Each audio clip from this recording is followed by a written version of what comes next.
하나님 말씀 로마서 15장 18절에서 19절 말씀을 보겠습니다. 제가 읽어 드리겠습니다. 그리스도께서 이방인들을 순종케 하기 위하여 나로 말미암아 말과 일이며 표적과 기사의 능력이며 성령의 능력으로 역사하신 것 외에는 내가 감히 말하지 아니하노라.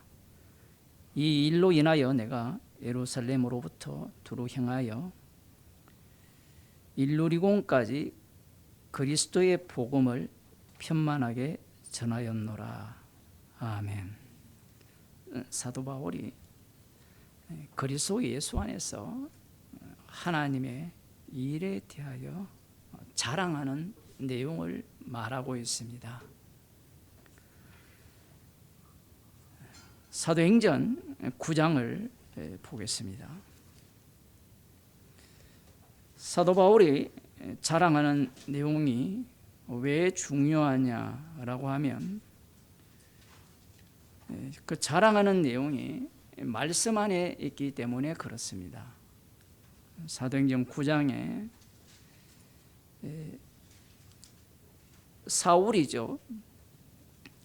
사울이 대제사장에게 가서 다메섹 여러 회당에 갈 공문을 청합니다. 대제사장에 의해서 공문을 받았다라는 것은 그 권위가 여호와 하나님께 있다라는 겁니다. 다메섹으로 가까이 가는 중에 이제 예수님이 나타났습니다. 사울아 사울아 네가 어찌하여 나를 핍박하느냐.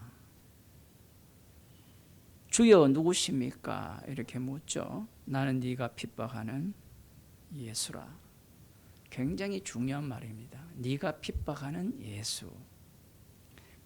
예수라는 이 이름은 주의 이름이거든요. 예수라는 것은 육신을 입고 오신 분이에요. 핍박의 대상이 명료합니다. 사도행전 2장에 보면 너희가 십자가에 못 박은 예수를 주와 그리스도가 되게 하셨다라고 하죠.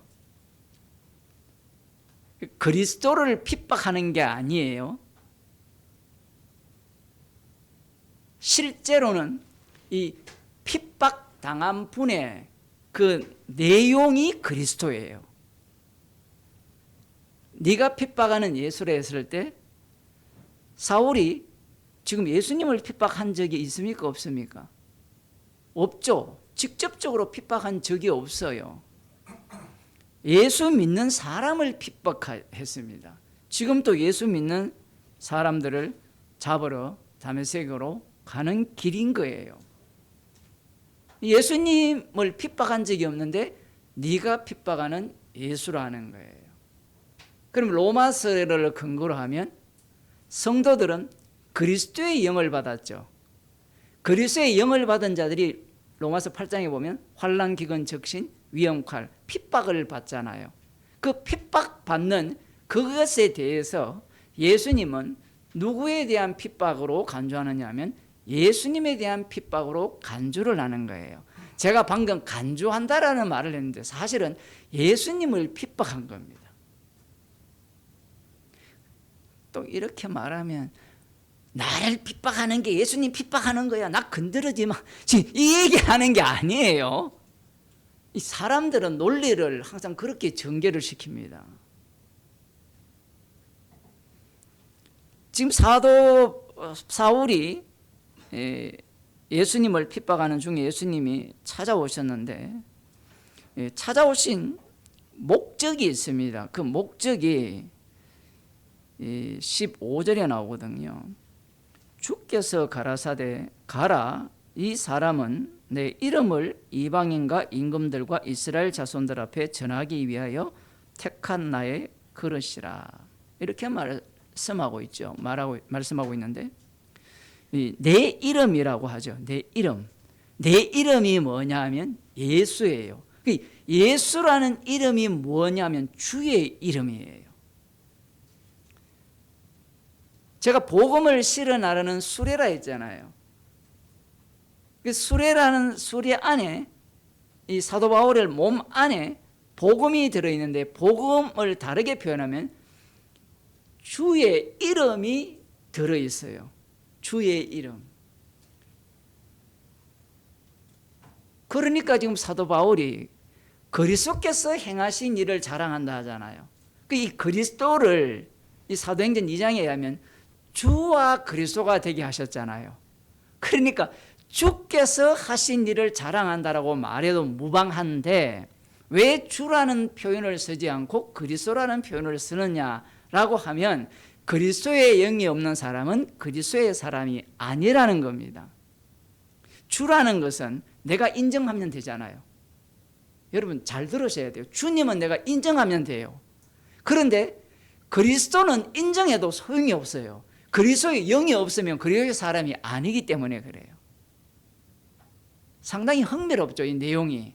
주님 인정하면 되지 않습니까? 그런데 그거는 누구나 다 인정할 수 있어요. 그러면 그리스도도 인정하면 되잖아요. 그것도 가능하죠. 그런데 그리스도를 인정하더라도 그리스도의 영이 없으면 그리스도의 사람이 아니에요. 지금 사도 바울을 주님이 찾아오신 이유는 구원하기 위해서가 아닙니다. 제가 계속 강조하죠, 로마서를 얘기하면서. 로마서는 구원론을 완전히 삭제하는 거예요. 믿음으로 의롭게 되어서 구원을 얻는다, 이런 신학이 2000년 기독교 신학의 이 자리를 잡고 있었잖아요. 거기에 행위를 집어넣든 둘 다 구원론이잖아요. 제가 늘 이야기하잖아요. 구원론 같으면 선악과 안 만들어야죠. 그러면 하나님의 사랑을 위해서, 그러면 지옥을 안 만들어야죠. 가룟 유다 없애야 되잖아요. 로마서 전체를 보세요. 철저하게 가르잖아요. 이스라엘에게 난 것이 이스라엘이 아니요, 야곱은 사랑하고 에서는 미워하고, 약속의 자손이라야 약속의 자손이라. 아브라함의 씨로 난 자가 다 약속의 자녀가 또 아니란 말이에요. 이스마엘은 아니잖아요. 사도 바울을 찾아오신 이유가 구원하기 위해서가 아니에요. 주의 이름을 실어 나르기 위해서예요. 그러면 주의 이름을 실어 나르면 어떤 일이 발생하느냐? 그 앞부분에 14절을 보면, 여기서도 주의 이름을 부르는 모든 자를 결박할 권세를 대제사장들에게 받았나이다. 그러니까 이제 상황이 역전이 되는 겁니다. 자신이 핍박을 했는데 주의 이름을 실어 나르게 되면 자신이 미움을 받게 된다라는 사실이에요.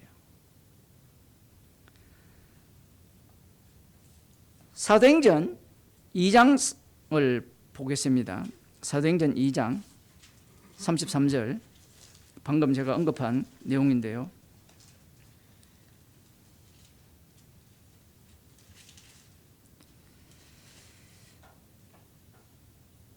(32절에) 보면 이 예수를 하나님이 살리신지라 우리가 다 이 일의 증인이로다.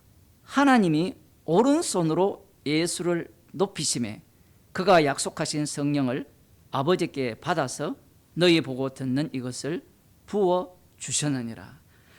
하나님께서 오른손으로 예수님을 높였어요. 주의 우편의 자리에 오르셨다라는 겁니다. 그런데 여기에서 오른손으로 높이는 인물이 구약에 나와요. 그 인물이 다윗이거든요. 그런데 그 34절에 보면 다윗은 하늘에 올라가지 못하였으나 친히 말하여 가로되, 이렇게 합니다. 다윗은 하늘에 못 올라갔어요. 무슨 말이냐 하면, 조금 이따가 살펴보겠지만 시편 63편에 보면 이 왕을 오른손으로 높입니다. 높이면 그 높인다는 그 의미가, 본래 의미가 뭐냐라는 거예요. 구약에서 본래의 의미는 다윗을 왕으로 세운다는 거거든요. 지상의 왕. 그런데 지금 성령 받은 이 사도들은 하늘로 올라간다라는 의미로서 시편을 해석합니다. 조금 이따가 볼게요. 그런데 다윗은 죽어버렸어요. 무덤이 우리 가운데 있다라는 겁니다. 그러면 다윗은 하나의 그림자 역할 뿐이에요. 그리고 실제로 이 구약에서 말씀하시는 내용이 뭐냐면 하늘로 올라간다라는 겁니다. 하늘로 올라간다라는 의미는 여기 보면 오른손으로 예수를 높인다 하잖아요. 오른손으로 예수를 높인다 할 때 구약에서의 의미는 여호와가 통치하는 그 통치의 대리권을 누가 갖고 있느냐면 다윗 왕이 갖고 있는 겁니다. 그게 다윗 언약이에요. 이걸 꼭 여러분들이 기억을 하셔야 됩니다. 다윗이 통치를 하는 것이 여호와께서 통치하신다라는 것을 보여주는 개념이에요. 그런데 지금 사도행전 2장에서 하시는 말씀은 어떤 의미냐면 하나님이 예수님을 오른손으로 높이 올려버리면 여호와의 통치가 예수님의 통치로 바뀐다라는 겁니다. 이 바뀜의 의미를 모르면 복음을 모른다고 봐야 돼요. 왜냐하면 이 바뀜의 의미를 모르고 예수님을 믿게 되면 그 예수는 여호와 하나님에 불과하기 때문에 그래요. 그래서 한국교회가 예수님도 믿고 여호와를 찬양하고 여호와의 주권, 하나님의 주권 이런 이야기를 하잖아요. 이거 다 우상숭배입니다.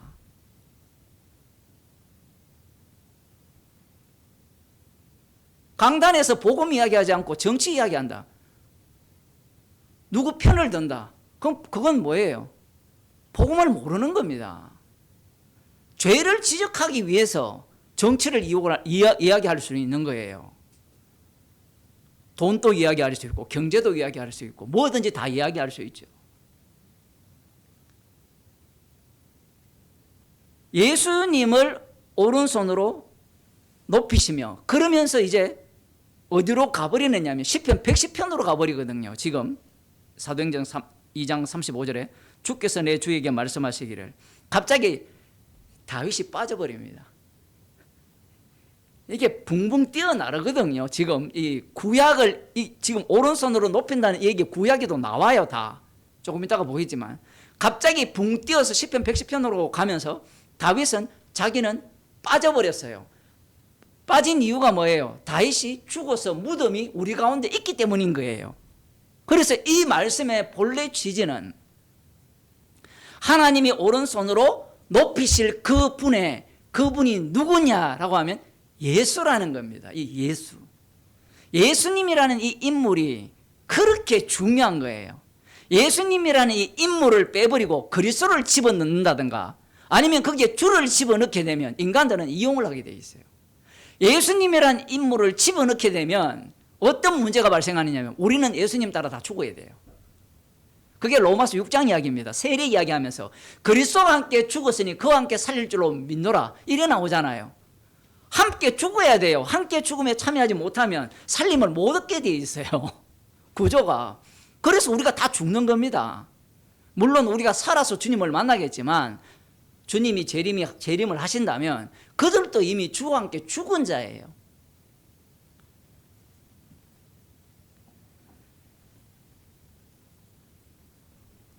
주께서 내 주에게 말씀하시기를 다윗이 빠져버리죠. 주가 두 분이 발생합니다. 주가 두 분이 발생해요. 이것은 신명기에 나오는 이 신명기 언약에는 용납할 수 없는 개념이에요. 여호와는 하나뿐인 하나님이거든요. 주는 여호와 하나님 한 분뿐이에요. 그런데 다윗이 갑자기 주께서 내 주에게 이르시되 시편 110편에 이렇게 말씀하면서 주를 두 번으로 만들어버려요. 이건 해석 불가입니다. 아무리 천재라도 유대인들이 천재잖아요. 구약을 아무리 제대로 읽어내더라도 이건 해석이 안 돼요. 예수님이 물었잖아요. 그리스도가 다윗의 조상이 되겠느냐 이 구절을 갖고. 왜냐하면 저쪽은 해석을 못하거든요. 성령 받은 이 사도들이 이 본문을 해석을 하는 겁니다. 주께서 내 주에게 말씀하시기를 내가 네 원수로 내 발등상 되게 하기까지는 너는 내 우편에 앉아서라 하셨도다. 갑자기 붕 떠서 지금 예수님이 누구냐라고 할 때는 주께서 내 주에게, 그러니까 다윗의 주예요. 그런데 여기에서 어떻게 바뀌냐면 그 주의 아버지가 주예요. 여러분 이걸 정확하게 이해를 하셔야 돼요. 예수님의 아버지가 주예요. 다윗이 그냥 하나님이 여호와가 주가 아니냐 이런 논리가 안 돼요. 왜냐하면 아들이 있어야만 아버지가 만들어지기 때문에 그래요. 근데 우리는 어떠냐면 아버지가 있어야 아들이 생기잖아요. 맞죠? 아버지 하나님이 이스라엘을 아들로 만들었죠. 그렇잖아요. 그게 유대교 신학입니다. 그런데 예수님의 아버지는 어떠냐면 아들이 만들어짐으로 말미암아 아버지가 아들의 아버지가 진짜 하나님 아버지로 드러나게 돼 있어요. 이 방식을 통해서 구약을 다시 재해석을 하는 겁니다. 완전히 다 뒤집어야 돼요.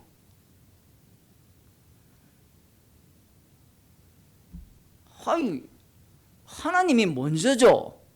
우리는 또 이 논리를 펴잖아요. 그래, 그 하나님이 어떤 분인데? 한번 답변해 보세요. 하나님이 어떤 분입니까? 우리는 하나님이 먼저잖아요. 그죠? 하나님이 완전히 함정을 판 겁니다.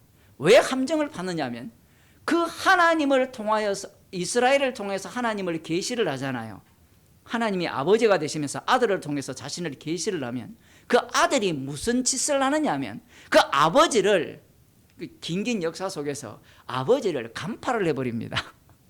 간파를 해서 율법대로 사는 것이야말로 성전 중심으로 정말 율법대로 성전에서 제사를 드리는 것이야말로 하나님이 기뻐하시는 일이라고 하면서 자기를 숭배해버려요. 자기를 숭배한다고요. 그게 하나님 아버지에 대한 유대인들의 해석법이에요. 그들에 의해서 예수님이 살해를 당하거든요. 그래서 지금 이 사도들이 주께서 내 주에게 말씀하시기를 내가 네 원수로 네 발등상 되게 하기까지 너는 내 우편에 앉아서라 하셨도다. 이 말씀은 예수님께서 십자가에서 승리하신 이후에 이 말씀이 해석이 되는 겁니다. 십자가의 영을 받지 않는 이상은 시편 110편이 해석이 안 돼요. 또 목사들은 또 어떻게 생각하느냐면 그들도 성령을 받으면 해석이 안 됩니까? 안 돼요. 그 사람들이 뭘 자꾸 노리느냐 하면 구약의 사람들도 예수 그리스도를 믿음으로 구원을 얻었잖아요.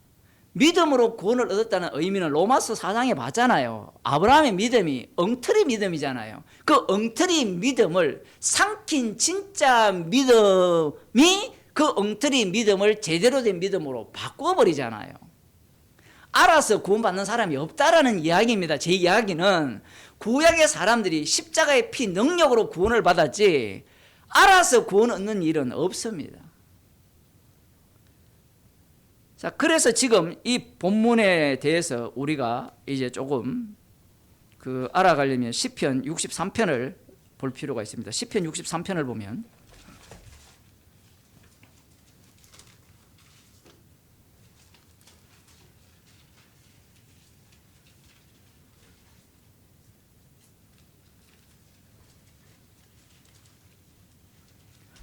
다윗의 시 유다 광야에 있을 때에, 유다 광야에 있을 때라고 이렇게 되어 있는데 이 성경을 기록을 할 때 어떤 부분은 사울에게 쫓겼을 때 이렇게 기록한 경우도 있고 여기에서는 애매하게 말씀을 해요.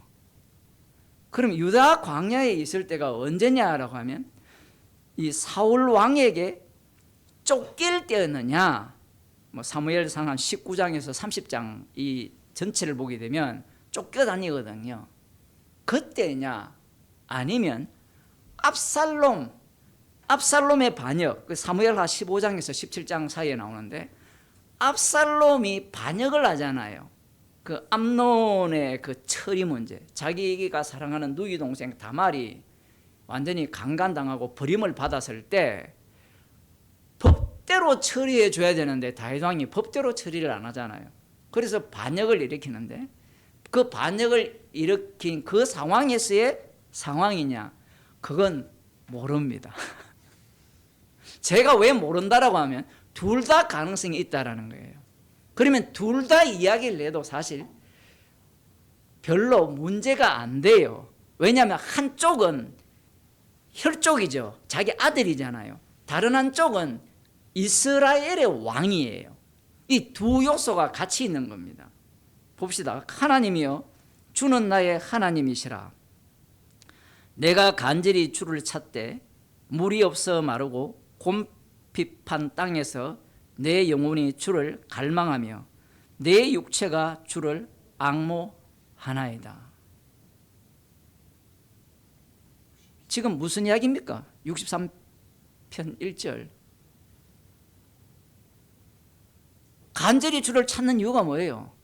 상대를 죽이쁘세요 이 얘기예요 지금. 이 교인들이 시편 보면서 기도 많이 하잖아요.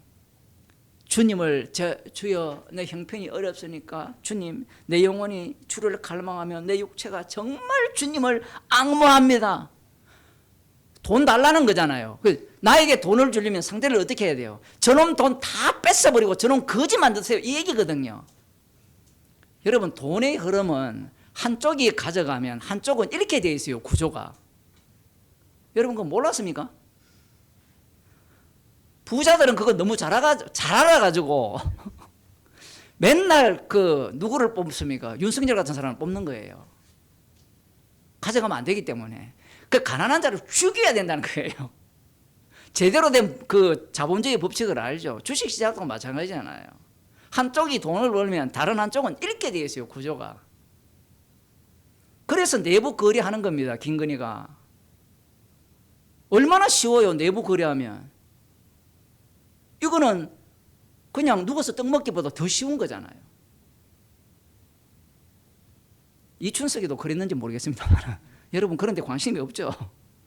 지금 다윗이 쫓겨다니잖아요. 쫓기는데 하나님을 찾는데 그 다음에 2절 봅시다. 내가 주의 권능과 영광을 보려 하여 이와 같이 성소에서 주를 바라보았나이다. 주의 권능과 영광이 뭐냐? 출애굽기 15장을 봅시다.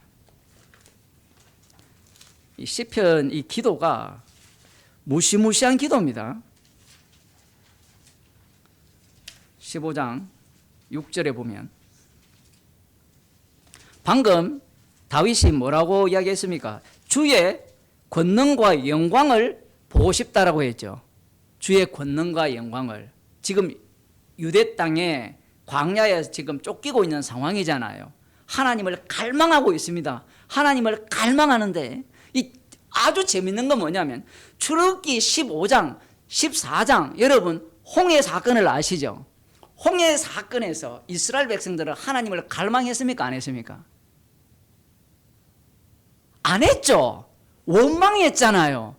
뒤쪽에는 바로의 군대가 오고 앞쪽에는 홍해 바다가 놓여 있을 때 하나님의 권능과 영광을 이들이 갈망했습니까? 아니에요. 원망을 했죠.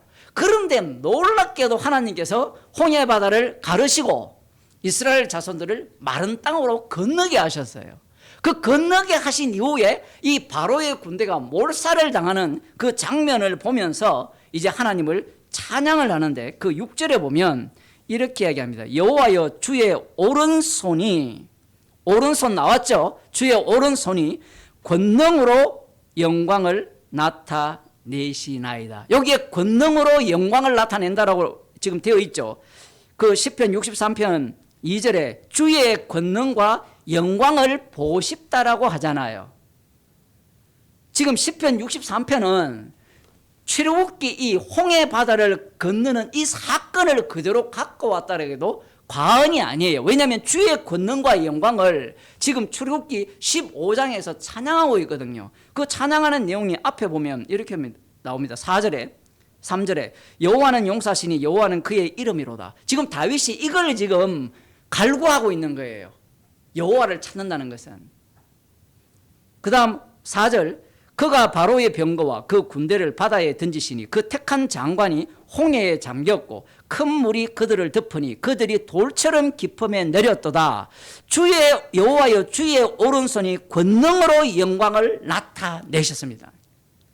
바로의 군대를 돌처럼 깊은 물 속에 잠궈버리는 이 상황이 주의 권능과 영광을 나타내신 일이라는 거예요.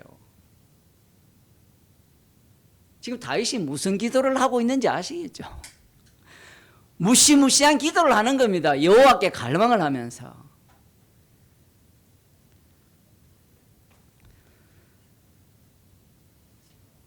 6절에 여호와여 주의 오른손이 권능으로 영광을 나타내시니이다. 여호와여 주의 오른손이 원수를 부수시니이다.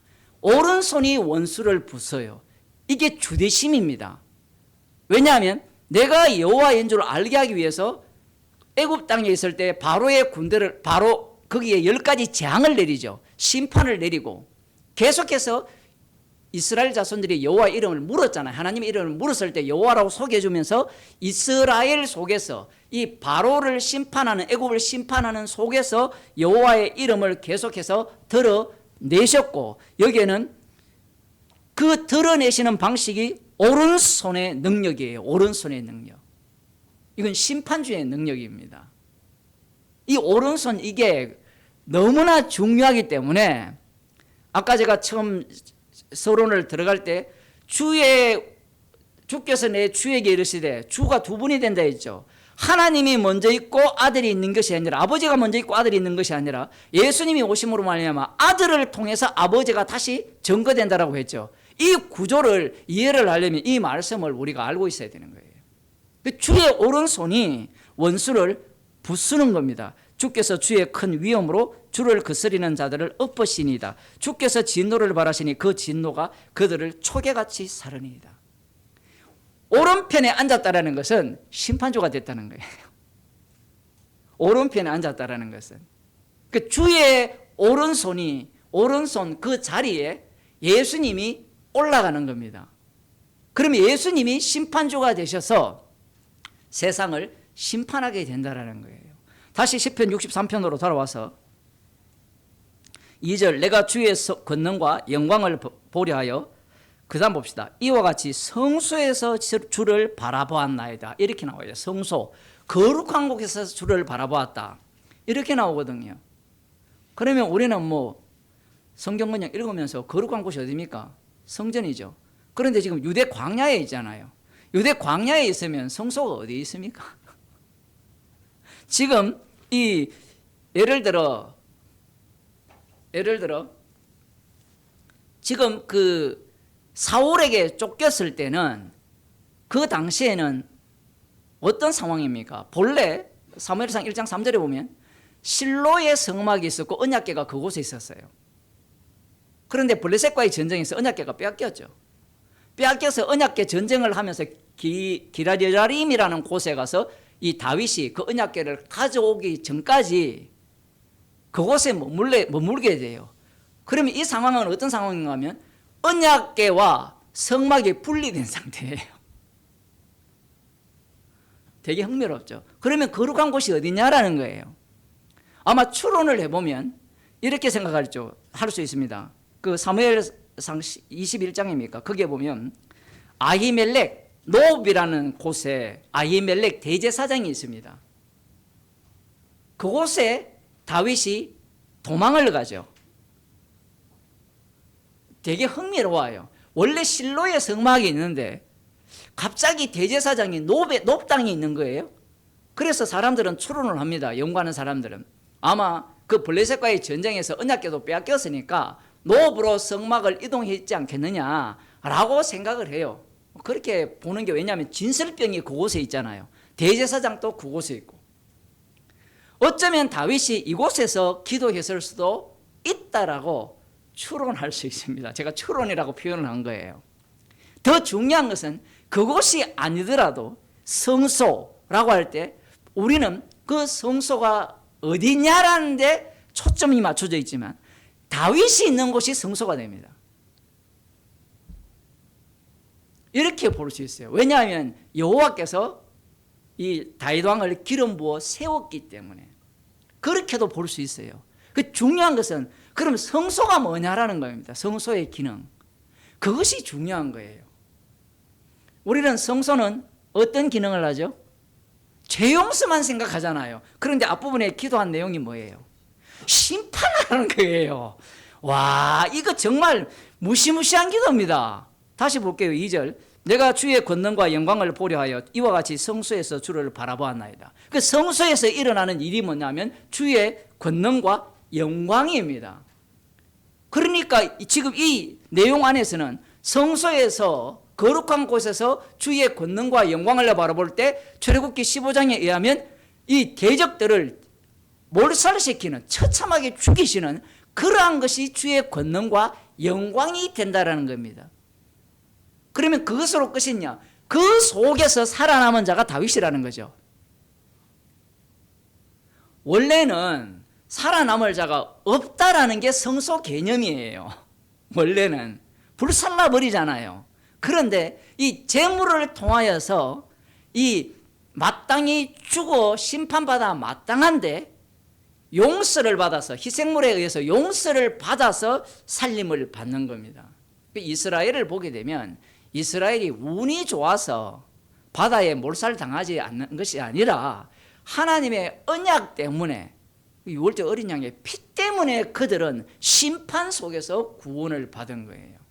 지금 다윗이 성소에서 주를 바라봅니다 라고 할 때는 자신은 철저하게 하나님의 용서하심을 덮었었다라는 거예요.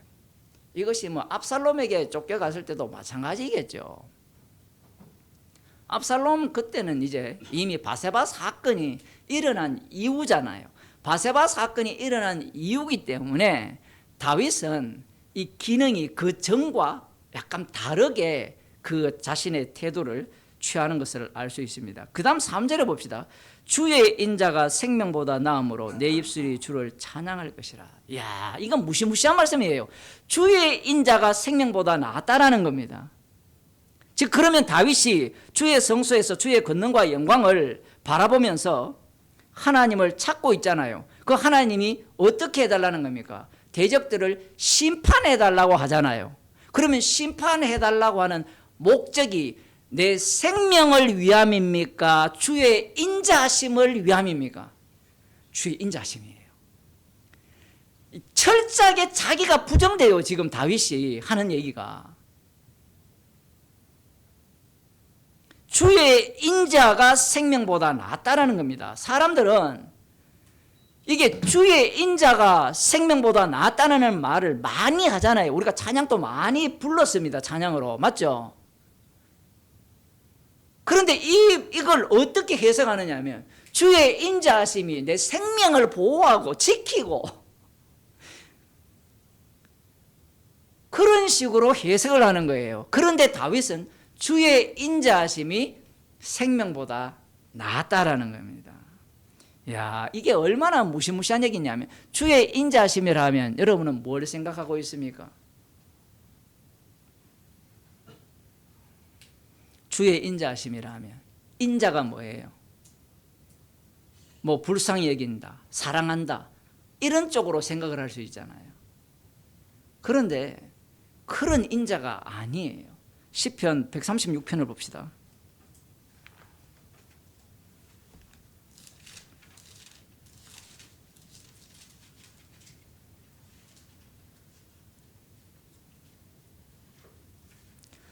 (1절부터) 보겠습니다. 여호와께 감사하라. 그는 선하시며 그 인자하심이 영원함이로다. 모든 신에 뛰어나신 하나님께 감사하라. 그 인자하심이 영원함이로다. 모든 주에 뛰어나신 주께 감사하라. 그 인자하심이 영원함이로다. 홀로 큰 기사를 행하신 이에게 감사하라. 그 인자하심이 영원함이로다. 지혜로 하늘을 지으신 이에게 감사하라. 그 인자하심이 영원함이로다. 땅을 물 위에 펴신 이에게 감사하라. 그 인자하심이 영원함이로다. 큰 빛들을 지으신 이에게 감사하라. 그 인자하심이 영원함이로다. 해로 낮을 주관케 하신 이에게 감사하라. 그 인자하심이 영원함이로다. 달과 별들로 밤을 주관케 하신 이에게 감사하라. 그 인자하심이 영원함이로다. 자, 여기까지는 별 문제가 없죠. 그죠? 얼마나 인자하십니까? 그런데 이 내용을 어디에 엎쳐버리느냐면 10절에 애굽의 장자를 치신 이에게 감사하라. 그 인자하심이 영원함이로다. 이게 인자하심이에요. 해와 달과 별들로 밤을 주관케 하신 이에게 감사하라 했는데 그 인자하심이 어떻게 드러나느냐 하면 애굽의 장자를 치시는 방식으로 그 인자하심이 드러나는 겁니다.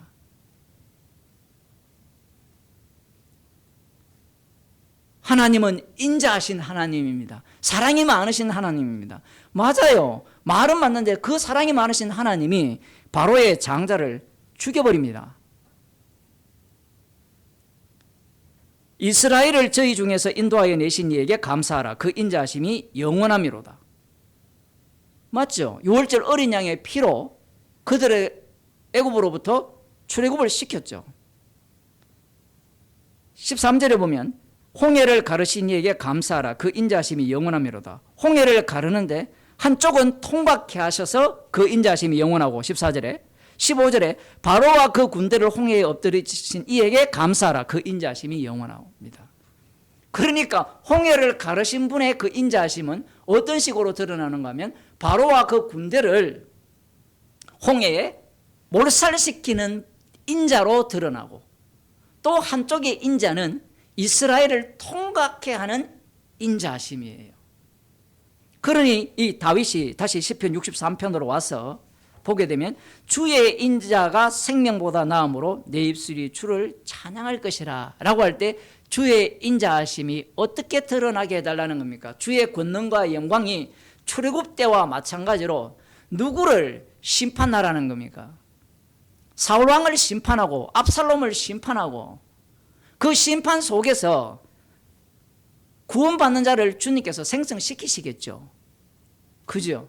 지금 그 주의 인자하심을 지금 생명보다 낫기 때문에 찬양하는 거예요.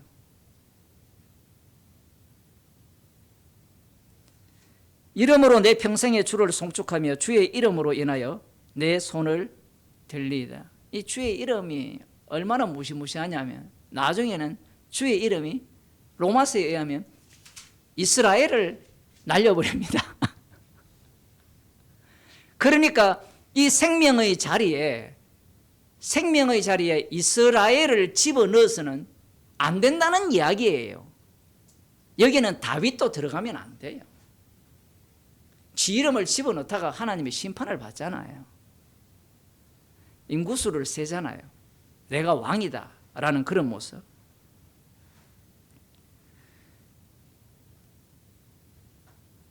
7절에 보면 주는 나의 도움이 되셨음이라 내가 주의 날개 그늘에서 즐거이 부르리이다. 주의 날개라고 하면 독수리 날개로 이스라엘을 구원하신 출애굽기 19장 4절에 나오죠. 독수리 날개로 너희를 업어 여기까지 인도하셨다라는 그 내용을 지금 다윗이 고스란히 고백하고 있다라고 볼 수 있고요.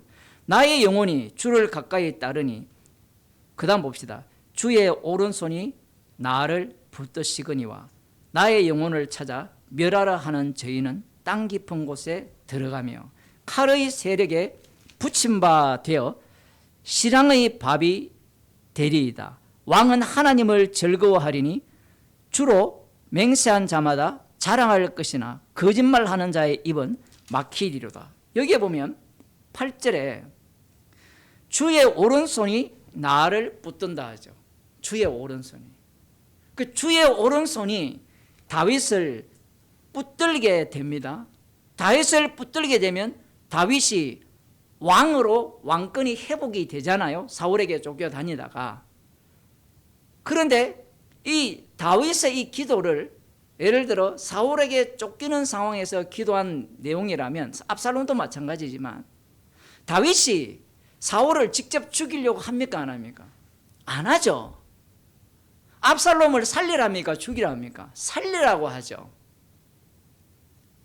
이 바로의 군대와 달리 다윗이 이렇게 여호와의 권능과 영광을 나타내 달라고 하고 그 다음 이제 주의 오른손이 자신을 붙들게 되었을 때 다윗이 그 힘으로 사울왕을 죽이려고 하지 않고 압살롬을 죽이려고 하지 않는 이 내용을 우리가 또 주목을 해야 됩니다.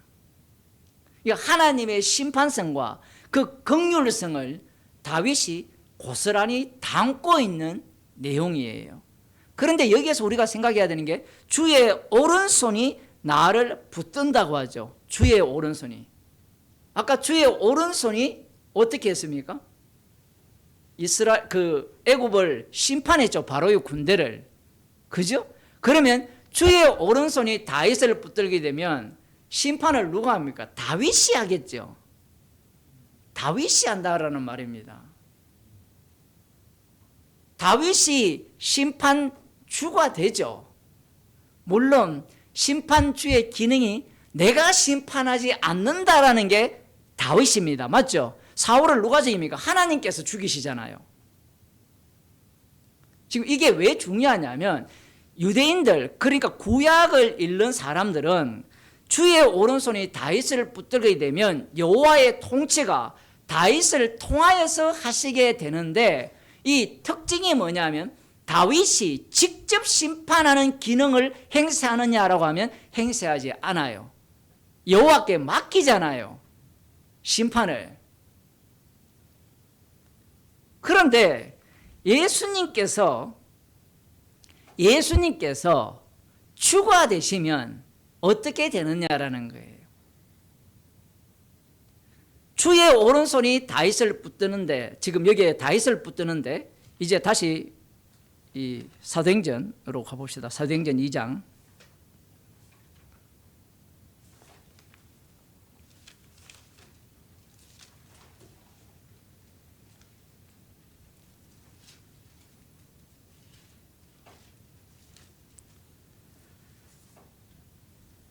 (33절) 다시. 하나님이 오른손으로 예수를 높이심에, 하나님이 오른손으로 예수님을 높이면 이 예수님이 다윗 왕이 되는 거죠. 그 다윗의 자손으로 오시는 다윗 왕이니까 오른손으로 예수님을 높이니까 예수님은 하늘로 올라가서 주가 됩니다. 그러면 다윗 왕과 예수님의 차이가 뭐냐라는 거예요. 다윗 왕과 예수님의 차이. 다윗 왕은 여호와의 통치를 실행하는 자고 심판은 여호와께 맡기는 그런 기능을 보여주었다면, 예수님이 주가 되시면 오른손으로 예수님을 하늘의 우편의 자리에 올라가면 예수님이 모든 심판권을 갖게 된다라는 거예요. 그게 요한복음에 나오는 인자됨을 인하여 심판하는 권세를 내게 주셨다라고 하거든요. 그러니 지금 사도행전 2장에서 하는 말씀의 내용이 예수님이 심판주가 되셨다라는 겁니다. 그런데 문제가 뭐냐면 심판주가 하늘 우편에 가서 언제까지 계시느냐면 예수님의 원수가 발판되게 하기까지 우편의 자리에 앉아 있어야 돼요. 우편의 자리에 앉아 있게 되면 그 다음 그 우편의 자리에 오시는 분이 그 심판을 행사할 그때까지는 앉아 계실 거 아니에요. 앉아 계실 때까지는 이 땅에서 어떻게 심판주로 행세를 하시느냐라는 겁니다. 그게 바로 그리스도의 영을 주셔서 그리스도를 증거하는 자들을 통하여서 심판하는 행세를 보이는 겁니다. 이 땅에서. 뭐 두말하면 잔소리죠. 십자가 사건이 계속해서 반복해서 일어나게 된다라는 겁니다. 그래서 지금 36절에 보면 그런즉 이스라엘 온 집이 정녕 알지니 너희가 십자가에 못 박은 이 예수를 하나님이 주와 그리스도가 되게 하셨느니라. 잘 보세요. 이 구조. 주의 자리가 어디입니까? 주의 우편의 자리죠. 그러면 그리스도의 자리도 이 우편의 자리로 올라갔잖아요. 땅에서는 어떤 일이 일어났어요? 온 이스라엘이 십자가에 못 박은 예수잖아요. 이 두 구조가 이루어진 거예요. 두 구조가 이루어지면 이 그리스도께서 그리스도의 영을 주시잖아요. 자기 백성에게. 자기 백성에게 그리스도의 영을 주시면 이들은 이 땅에서 누구처럼 살아가게 되느냐 하면 예수님처럼 살아가게 되는 거예요. 그게 예수님의 형상을 닮았다라는 이야기입니다. 그 형상을 닮았다 하니까 착하더라, 뭔가 온유하더라, 인내심이 많더라, 사람들한테 다정하더라. 아니에요. 예수님의 모든 그 행위들은 인간의 눈에는 다정하게 보이고 사랑스러워 보일지 모르지만 모든 것을 어떤 말씀으로 해석해야 돼요? 너희들은 악하다라고 하신 거예요. 그러니까 악한 자들의 눈에는 예수님이 하시는 그런 모습들이 사랑이 많으시고 인자가 많으시고 뭔가 본받을 만한 괜찮은 분으로 보일 뿐이에요. 그런데 그들의 본심이 언제 드러납니까? 십자가 진다고 할 때 그들의 본심이 드러나요. 자기들의 민족이 위기가 된다면, 자기가 죽는 일이 발생한다면 예수를 살려둘 수가 없는 거예요. 그 십자가 복음이 우선이냐, 대한민국이 우선이냐, 뭐가 우선이에요? 나라가 있어야지 교회도 있죠. 이게 인간들의 논리예요. 맞잖아요. 그 논리가 이 모든 인간의 망고의 진리죠. 내가 있어야 예수 믿을 거 아니에요. 근데 주님은 뭐랍니까? 네 없어도 돌들로도 아브라함 자손 만든다요. 그러니까 백날 이야기해도 사람들은 안 받죠. 안 믿죠. 십자가에 못 박은 예수를 언급하는 이유가 뭐냐면 주가 되신 그분이 다윗과 달리, 다윗은 쫓겨다녔잖아요. 마지막에는 하나님이 오른손으로 다윗을 높이시게 되는데, 잡으시게 되면 왕권이 견고하잖아요. 어디에서? 이 땅에서. 잠시는 쫓겨다녔지만 나중에는 왕권이 견고해졌잖아요. 그런데 예수님이 다윗이 예언한 진짜 주라면 이 땅에서 그 왕권이 견고해야 돼요? 허물허물해야 돼요? 허물허물하면 안 되고 견고해야 되죠, 진짜. 그죠? 서희건설 회장이 독실한 기독교인이라는 사실을 저는 그저께 알았거든요. 혹시 아세요? 독실한 기독교인이니까 목걸이 6,500만 원에다가 뭐 또 브로치에다가 귀걸이에다가 뇌물을 바쳐가지고 얼마나 해 잡수려고. 그럼 교회에서 11조를 하면 그 담임 목사가 얼마나 칭찬하겠어요. 11조가 뭐 1억 하겠습니까? 여러분 이렇게 장난인 줄 아세요? 교회에서는 그런 사람이 신앙이 좋다라고 해요. 돈 버는 비법을 안 거죠. 사업하는 비법을. 그런 모습이 그들 머릿속에는 뭘로 담겨 있느냐 하면 하나님이 예수님이 우리의 죄를 용서해서 우리가 하나님의 자녀로서 이 땅에 정말 우리는 하나님의 아들다운 모습으로 산다라고 생각을 해요. 물론 그렇게 생각하는 사람도 있겠지만 어떤 사람은 장난치겠죠. 갖고 놀 수도 있고. 그건 알 수가 없어요. 인간이라는 자체가 워낙 괴상하기 때문에 그걸 믿는 사람이 한둘이가 아니잖아요. 그걸 갖고 또 돈벌이 하는 사람들도 있고 그런 식으로 통치한다라고 생각을 하는 겁니다. 그런데 지금 사도행전 2장에 나오는 이 내용을 보면 왜 사도 바울이 너희가 십자가에 못 박은 이 예수를 주와 그리스도가 되게 하셨다라고 말하느냐 하면 유대인들이 기다리는 그리스도는 아까 다윗 시편 63편 봤죠. 그 다윗이 광야에서 유대 광야에서 쫓겨다니면서 하나님의 이 영광과 권능을 보여달라고 할 때 성소에서 하나님을 찾았잖아요. 그럴 때 궁극적으로는 다윗을 하나님께서 왕으로 제대로 세우셔서 그 왕권을 행세하게 하셨다라는 겁니다. 그럼 메시아가 오게 된다면, 그리스도가 오게 된다면 그 그리스도가 이 땅에서 어떤 면모를 보여야 되냐라고 하면 다윗 언약에 의하면 이 땅에 예루살렘에 영원한 하나님 나라를 세워야 되고 완성을 해야 돼요. 더 이상 흔들리지 않는 나라를 만들어야 된다는 게 유대인들이 기다리는 이 성령을 받은 사람들이 하나님의 큰 일을 말하니까 조롱하는 그들이 기다리는 그리스도라는 겁니다. 그러니까 이 유대인들은 이 설교를 명료하게 알아듣는 거예요. 무슨 말이냐면 그리스도라고 하면 십자가에 못 박혀 죽으면 안 돼요. 그런데 십자가에 못 박혀 죽은 그리스도가 누구냐면 너희들이 십자가에 못 박은 예수라는 겁니다. 그분이 그리스도라는 거예요. 그러면 기존에 그들이 기다리는 그리스도와 예수님이 보여준 그리스도가 완전히 다르죠. 그들이 기다리는 그리스도는 어디로 가버렸어요? 하늘 우편으로 가버렸죠. 사람들이 오해하는 게 우편에 갔으니까 우편에 계신 분이 노는 게 아니고 실제로 일을 하실 거 아니냐. 맞아요. 실제로 일을 하시는데 이 그리스도를 지상으로 갖고 오게 되면 너희가 십자가에 못 박은 예수가 돼요. 즉 이 내용을 설교를 하고 있는 거예요. 우리는 이방인이니까 그래 너희가 십자가에 못 박은 예수님이 그리스도네 이렇게 생각할지 모르지만 이 유대인들 입장에서는 이 설교가 어떻게 들리느냐 하면 우리가 말씀을 근거로 하여서 약속된 메시아를 기다린 그 메시아 사상이 예수님을 죽였다가 돼요. 악마적 사상이 되는 겁니다.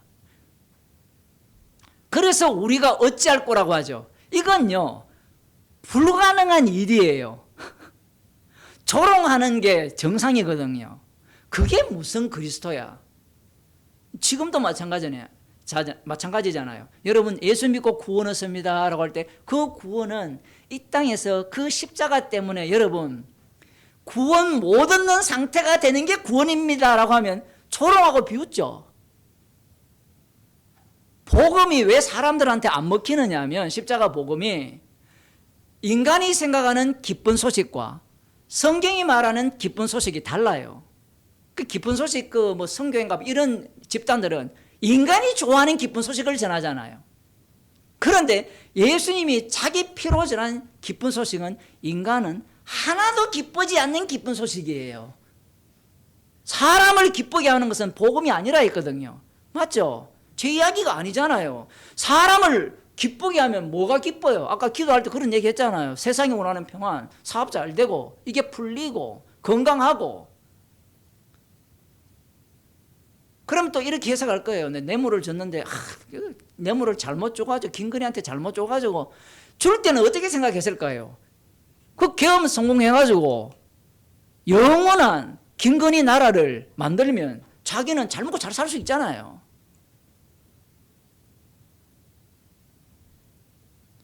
유대인들은 이 설교를 들을 때 무슨 말인지 알아들어요. 그래서 반응이 극과 극이 나오는 겁니다. 그건 그리스도가 아니라는 거예요.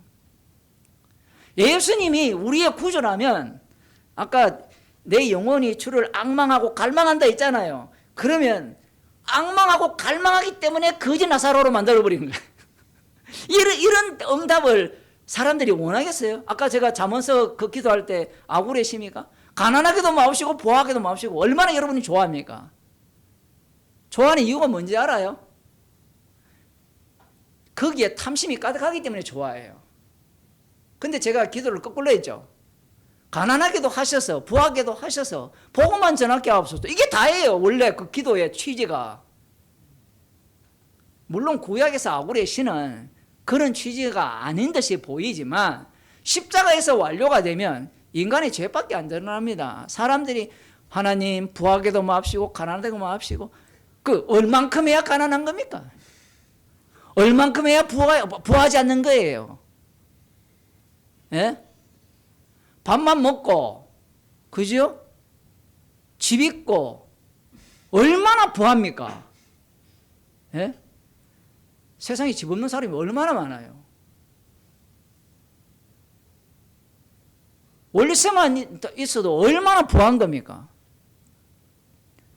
머릿속에 인간들이 뭘 계속해서 염두에 두느냐면 이 구약이 왜 중요하냐면 이 다윗 언약이라고 얘기했을 때 왜 아까 시편 63편에 이런 내용들이 있느냐면 이방인들의 모든 마음속에 이런 마음이 깔려 있어요.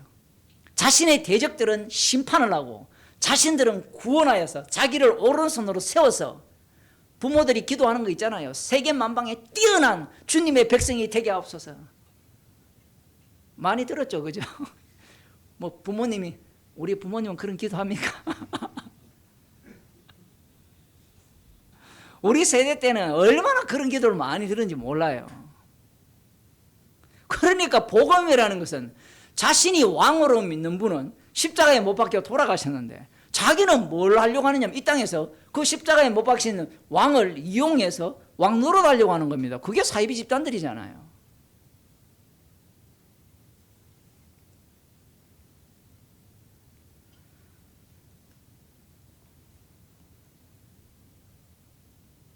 십자가에 못 박은, 너희가 십자가에 못 박은 이 예수를 하나님이 주와 그리스도가 되게 하셨습니다. 사도 바울은 지금 이 로마서 이제 15장으로 다시 돌아와서 보게 되면 무슨 이야기를 하려고 하느냐면, 사도행전 9장에서 주님이 처음 찾아오셨을 때 자신을 이 주의 이름을 이방인, 임금들, 이스라엘 자손 앞에 전하기 위하여 실어 나르는 수레, 그 역할로 사명을 받았잖아요.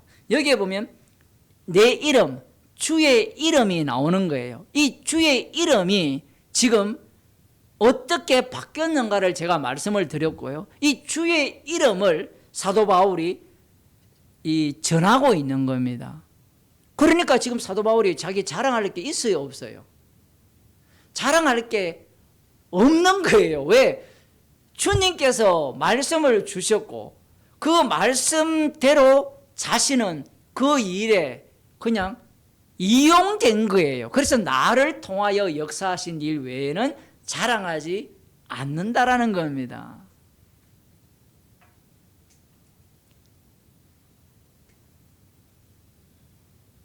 주님께서 16절에 그가 내 이름을 위하여, 그 다음 나오는 게 해를 얼마나 받아야 할 것을 내가 그에게 보이리라 하시니. 언제 보였느냐 하면, 이 말씀이 되게 어려운 게 뭐냐면, 해를 얼마나 받아야 할 것을 보이겠다라고 할 때는 뭐 보이겠지 나오지만 그 일평생에 이 말씀이 적용되는 삶을 살아요. 자, 봅시다. 이제 두 가지 구조가 만들어졌죠. 주의 이름을 실어 나르는 그릇이죠. 그러면 주의 이름을 실어 나르면 좋을까요, 나쁠까요? 우리는 좋다라고 생각하는데 말은 맞아요. 좋긴 좋죠. 성도에게는, 진짜 성도에게는. 그런데 주의 이름을 실어 나르면 반드시 고난을 받게 돼 있어요. 그러면 이전에 사도 바울이 예수님을 만나기 전에는 이 대제사장으로부터 공문서를 받아서 다메섹으로 사람을, 예수 믿는 자를 핍박하러 다녔잖아요. 그 핍박하러 다닐 때는 자기가 공격을 안 당하잖아요. 고난받는 게 아니고 힘들더라도 그것은 자기의 영광스러운 일이잖아요. 그런데 복음을 실어 나르게 되면 영광은커녕 계속해서 고난만 당하는 겁니다.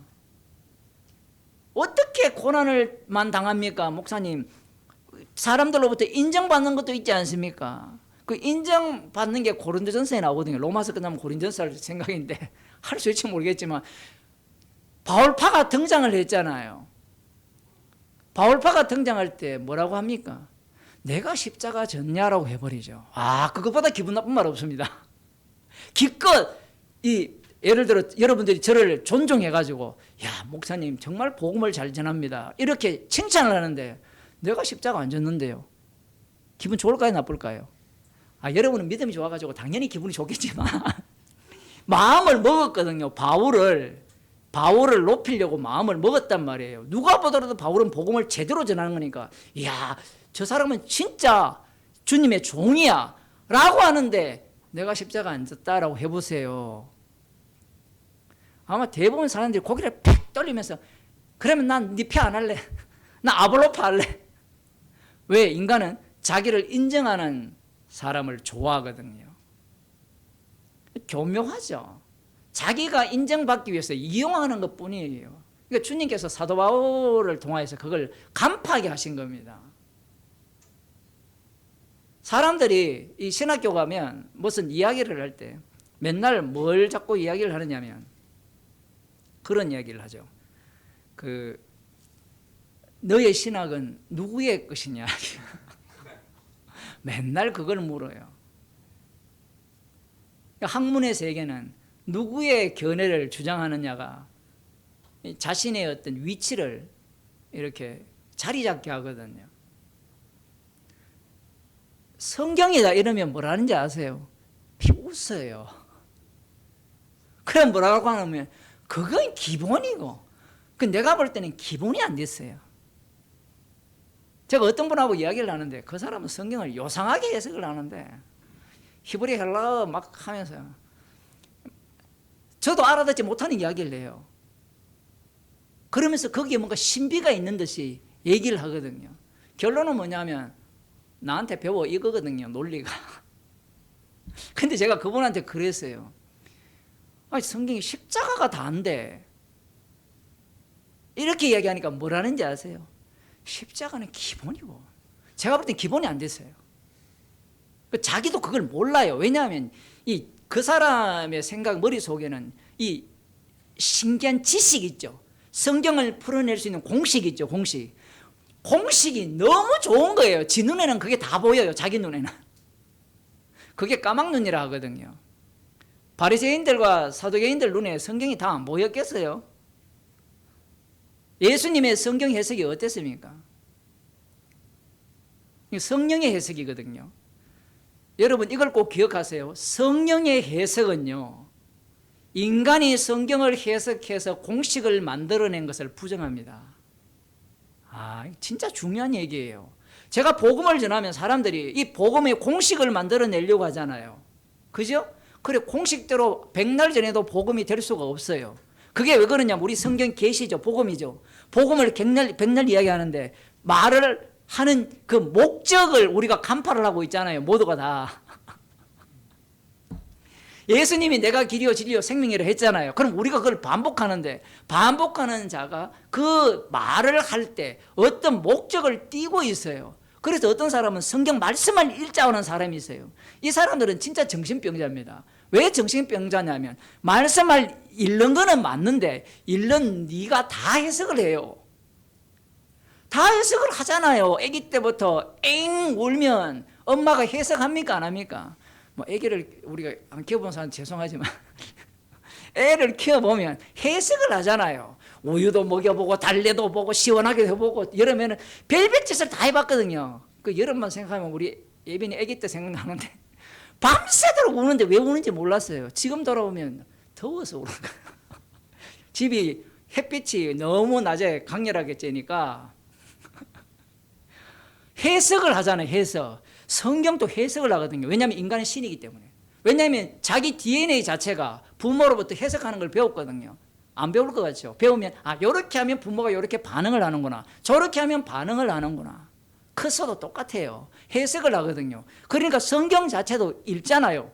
나는 순수하게 성령을 통해서 말씀을 그대로 받아들일 거다. 그대로 받아들일 인간은 없습니다. 왜냐하면 인간 자체가 뭐라 했습니까? 언약, 선악과 시스템이라 했죠. 기계예요, 기계. 딱 들어오면 이 기계가 작동을 해서 선악구조로 다 해석을 해내요. 여기에 성령이 작동하면 십자가가 밝혀 보입니다. 이제 내 정답 알았네? 이제 내 생명의 길 찾았네? 이런 소리 할 수도 있는데 하고 난 뒤에 뭐라는가 하면 아이고 이게 또 악마적 근성에서 나온 이 죄구나. 십자가가 밝게 보여야 되는데 그게 안 보이는 겁니다.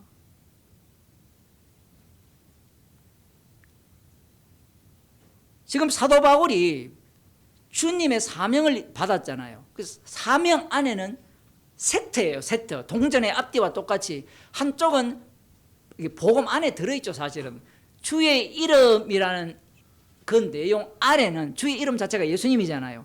너희가 십자가에 못 박은 이 예수를 주와 그리스도가 되게 하셨다. 이 자체 안에 벌써 뭐가 들어있습니까? 십자가에 못 박힌 내용이 들어있고 그것이 복음이 되니까 그 복음 안에 사도 바울이 합류하게 되어 있어요.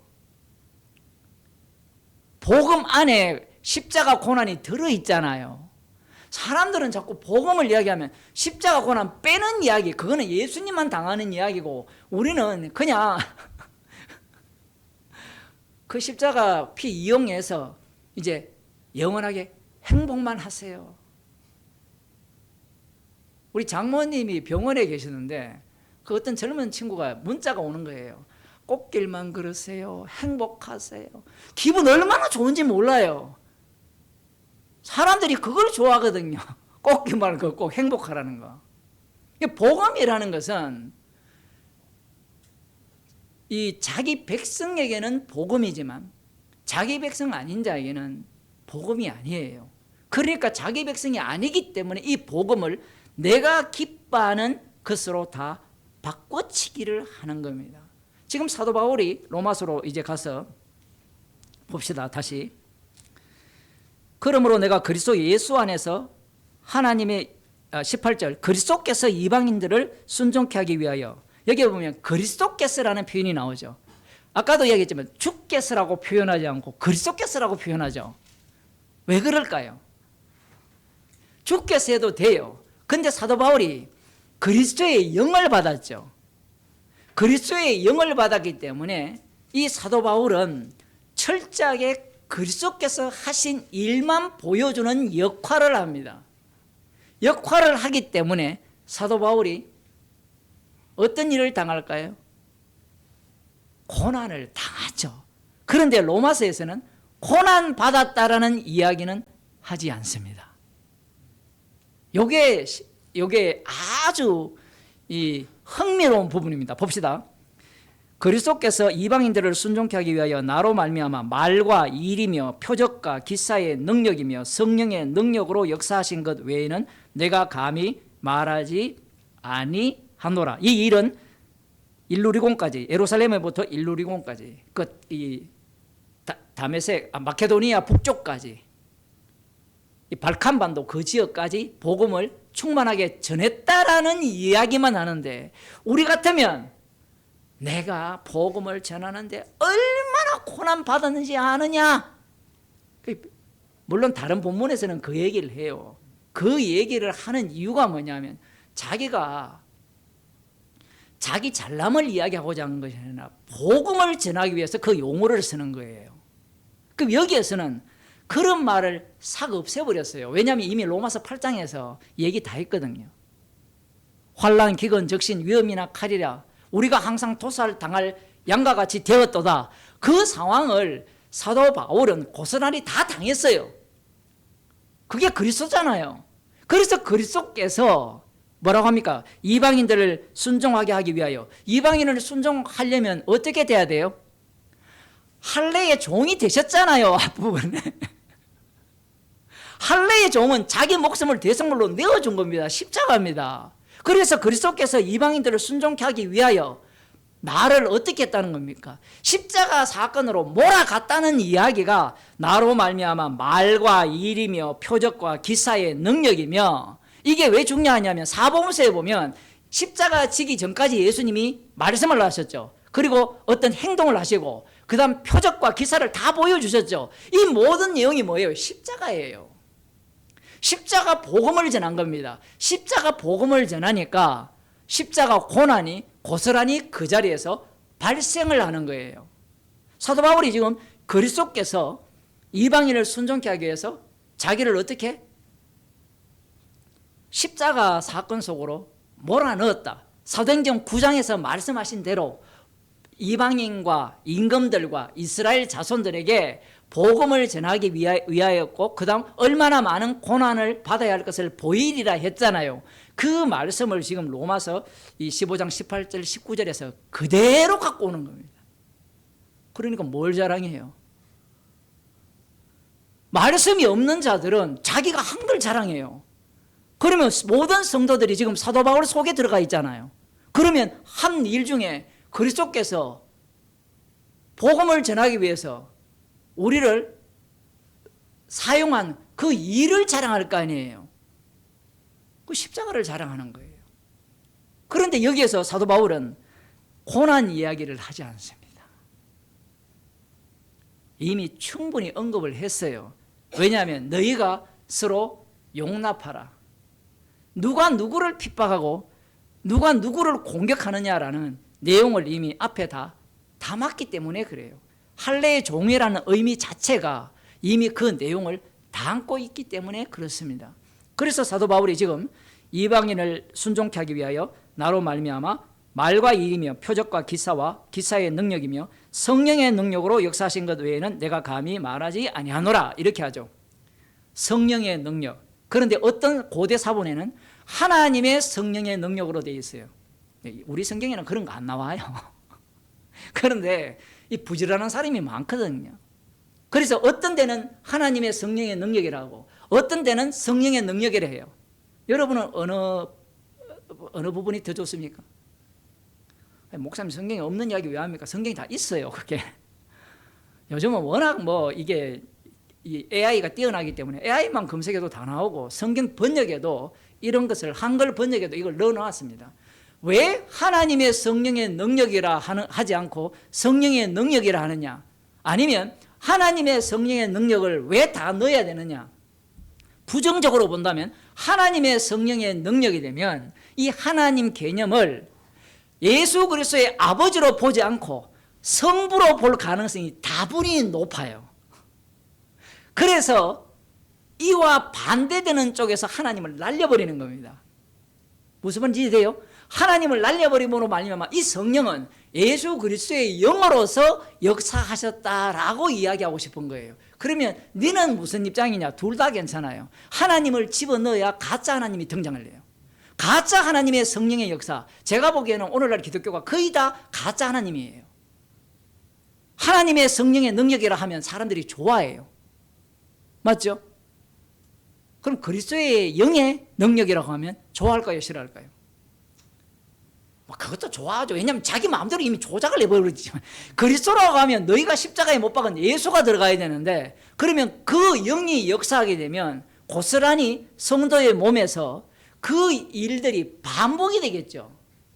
그죠? 그래서 사도 바울이 주께서라는 표현을 하지 않고 그리스도께서 역사하셨다라고 함으로 말미암아 그리스도께서 뭘 주셨어요? 성도에게 그리스도의 영을 주셔서 그리스도께서 이 땅에서 당하신 일, 복음을 전했죠. 천국 복음을 전하시면서 당하신 그 모든 일을 사도 바울이 고스란히 당했다라는 것을 여기에서 말하고 있는 겁니다. 그러면 또 빼딱한 사람들은 봐, 또 네 자랑하지 않느냐? 그 얘기 들어야 돼요. 왜냐하면 인간은 들을 귀가 없는 자는 자기 방식으로만 이러한 말을 듣기 때문에 그래요. 그래서 사도행전을 보면 예루살렘부터 일루리강까지 그리스도의 복음이잖아요. 이것도 재밌는 표현이잖아요. 주의 복음이라 해버리지. 근데 그리스도의 복음이 되면 사도행전 2장에 나오잖아요.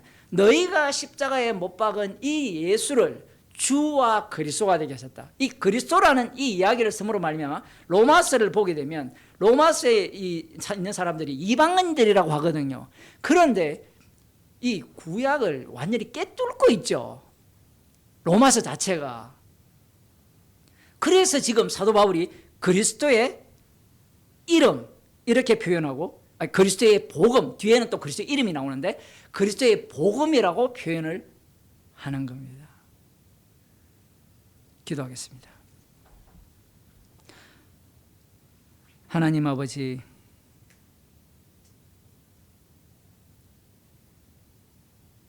그리스도의 복음을 전하게 하기 위해서 저희들에게 그리스도의 영을 주셨고,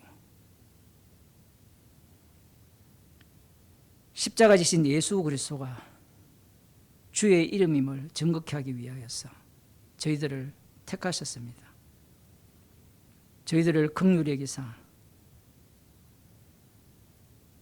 주께서 부르신 뜻대로 그 말씀의 세계 속에서 십자가만을 전가하는 증인으로 살아가게 하여 주옵소서. 주 예수 그리스도의 은혜와 하나님 아버지의 크신 사랑과 성령의 교통하심이 그리스도의 영을 받은 자로서 그리스도께서 친히 시키시는 대로 살아가기를 소원하는 주의 백성에게 축원하옵나이다. 아멘.